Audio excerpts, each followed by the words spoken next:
Okay, so last time I did a disassembly of the rest of the rifle, and I said I would be disassembling the Bolt Carrier Group next time. This is next time. Reason I didn't do it last time is these typically I have these well lubricated. This one has still got lubricant on it, even though I did wipe it clean.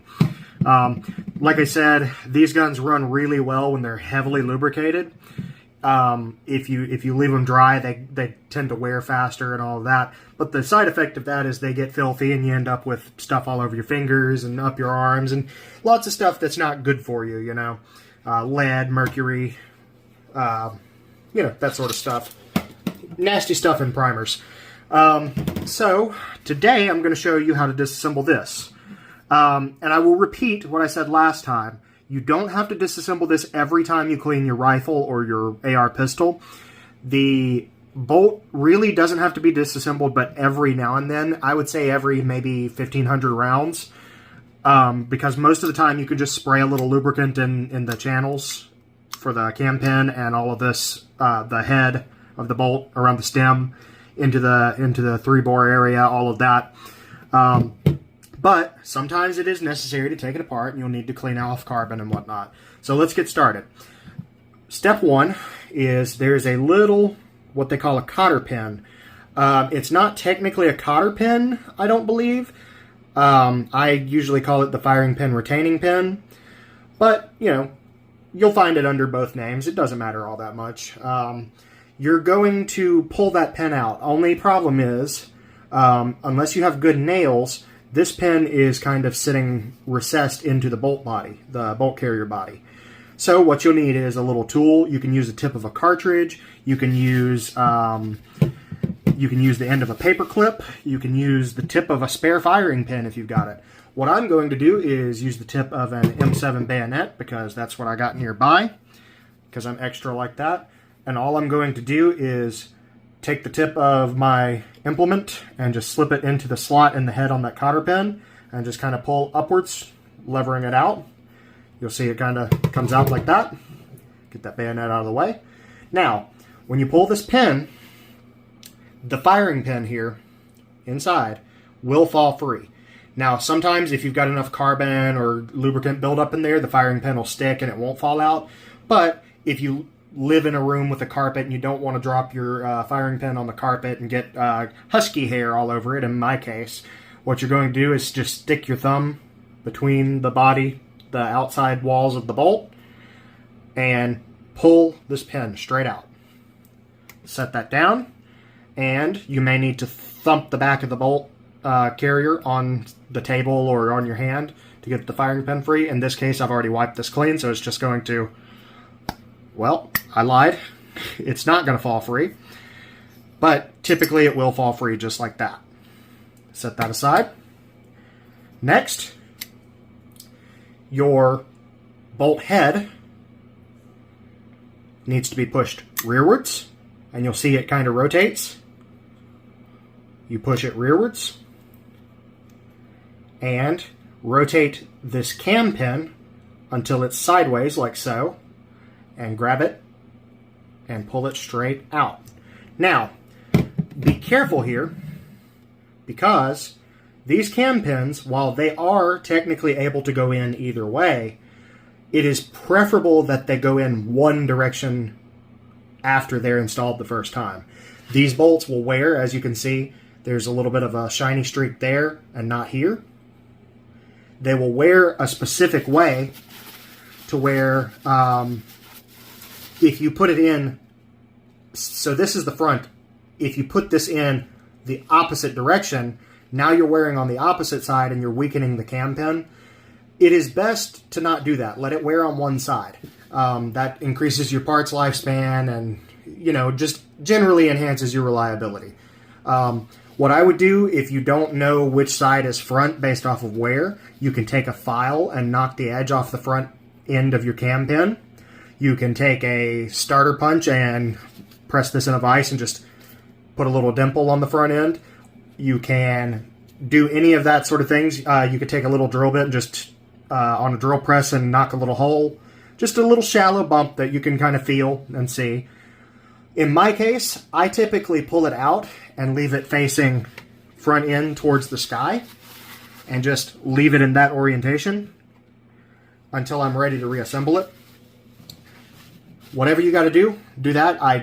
But I will say, do not put that in backwards. Now, people will argue about it that it doesn't matter. I have experience with it, and I have seen them fail faster if you do reverse them. So I always recommend putting them in one direction. When you install a new cam pin, it doesn't matter. When they're brand new, they go in either way. So next, you're going to grab your bolt head and pull straight out. That's going to pull it apart. I'm going to wipe everything down as I go because I don't want to get too filthy. Set that down. And this is done. That is your bolt carrier group disassembled. You can get a cleaning rag and clean out the 3-bore area. You can wipe your gas key off. Other than that, that's pretty much done. If you need to go a little bit further, removing your ejector, which is this here, is done through this pin. Now, every time you disassemble this gun, you should take a flat object, I'm using the back of the firing pin, and depress your ejector and feel. Just make sure it doesn't feel gritty, make sure it doesn't stick, make sure it actually does depress. You see mine depresses just fine. If it doesn't depress, you need to knock that out with a little punch. I forget what size it is, but you'll find it, you'll figure it out. Knock that out, and it all pops out the front. Replacing your ejector or extractor, you can depress here at the tail of the extractor arm. Take your cotter pin, squeeze the ends together, squeeze the extractor, and just push that out. Right? I'm not going to do that. There's no need for you to do that in most cases. However, it will slide back together with finger pressure. No problem. That is all you have to do to disassemble your bolt carrier group for an AR-15. So next, let's put it back together. Okay, let's do some reassembly. First off, I want to talk about a couple of things. One, your cam pin only goes into the bolt head in one direction, specifically that direction. The other end is bradded, so if your cam pin goes through both sides, replace your bolt head. It's become damaged or it wasn't done right in the first place.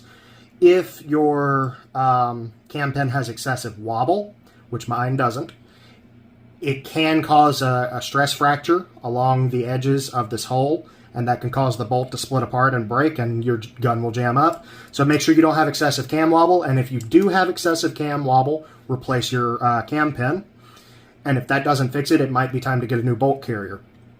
Another thing I want to specify is your gas rings. The Armorer's Manual, as far as I remember, says not to allow the gas rings here to align, right? So you see the openings on the end of the gas rings? Those should not align. Now, there has been plenty of video evidence online of people lining them up, and it runs just fine like that. Really, when you shoot it, these rotate freely. Those will eventually work their way around and become unaligned anyway.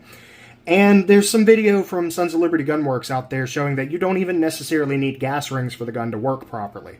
So don't freak out. But the Armorer's Manual does say to take something and just adjust the position of the entrances on those gas rings. Get those unaligned, and you're ready to go. So, your extractor, this part, goes towards the outside of the gun through the ejection port. So, you want to be looking at the bolt like this, and the extractor side of the bolt goes in like so. And mine is very tight, that's a good thing. You might have to wiggle yours around. Okay, now, you're going to, from there, look in this hole here, and just rotate until you see the hole in the bolt align with the hole in the bolt carrier. Next, you're going to take your cam pin, and like I said, one direction only. You can see mine has the wear. One direction only.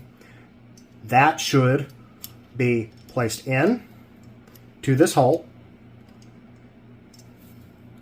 And you may have to adjust your bolt head a little bit just to get it to work. You turn it sideways and it drops right into that hole. Turn the front end towards the front, as you should. Pull this bolt forward. It will lock in place kind of like that. Now, take your firing pin, and I typically, it doesn't make that much of a difference, but if your firing pin is filthy, wipe it off. You don't need lubrication on this. It will naturally get lubrication from the rest of the gun. But, you know, just wipe it off. Make sure it's nice and clean when you put it back in. There's a hole here in the back of the carrier, right there. You're going to take the firing pin tip, and like I said, make sure your bolt is extended, and you just drop it in. I'll show that again. Make sure your bolt is extended.